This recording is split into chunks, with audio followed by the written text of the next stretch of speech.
Okay, using what we know about our knowledge from circles when it comes to degrees and angles, let's see if we can fill in everything that's being asked for in our table. And we also know in our circle R, we have MNPQ being a rectangle. So we're going to have to remember those properties of our rectangles to help us out as well.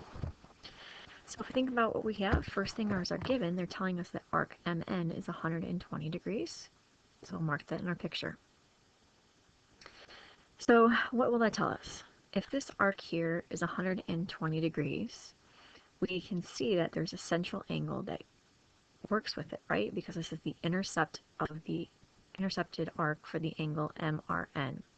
So we know central angles are the same measures of the arc, so MRN would be 120 degrees as well. Now, as we can see in our picture here, we have a vertical angle that we could also fill in. So if we've got QRP, that's vertical to MRN, that also is 120 degrees. Well, circle R, if it's the center of our circle, we have some radii, and we know that the radii of a circle are equidistant from the center, so they're all congruent. And we also have a diameter here for NP, because it's going through the center of your circle. We also have a diameter here for NQ, going through the center.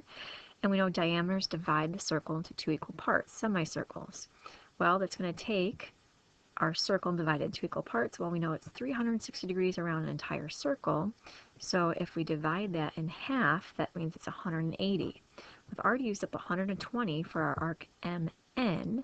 So that means 180 minus 120, our arc NP would be 60 degrees.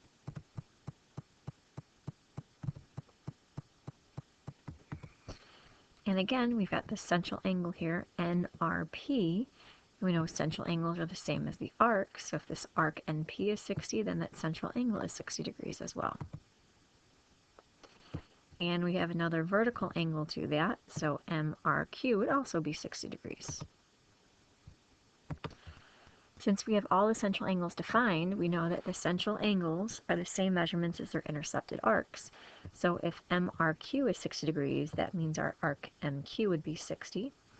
If angle QRP is 120, that our arc QP would be 120 degrees. So we could fill in the measurements for the remaining arcs of our circle.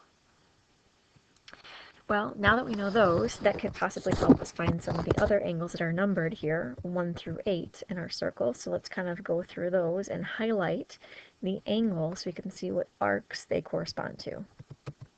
So look at angle 1, right?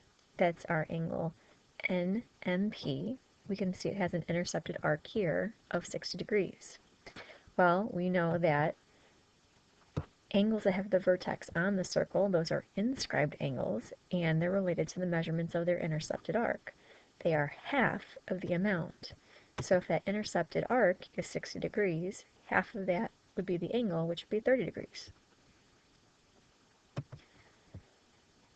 So again, if we look at angle 2, QMP, what intercepted arc is that working with?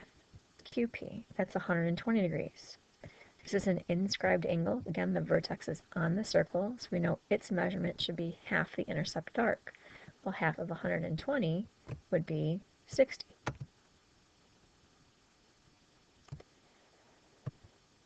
Angle 3, again, another inscribed angle. Look at the intercepted arc it has. Should be half that measurement, so we should end up with another 60 degrees. Angle 4, another inscribed angle. Look at its intercepted arc.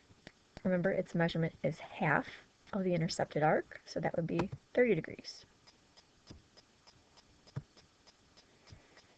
Angle 5, another inscribed angle. Look at its intercepted arc.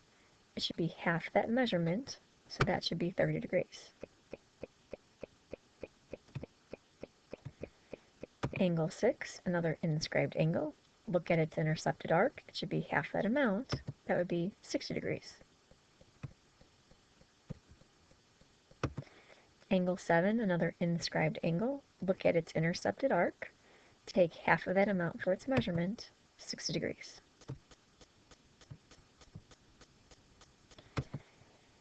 angle 8, another inscribed angle. Look at its intercepted arc. Take half of that for its measure, 30 degrees. So again, remember, inscribed angles, angles that have the vertex on the circumference of the circle, are always half the measurement of its intercepted arc.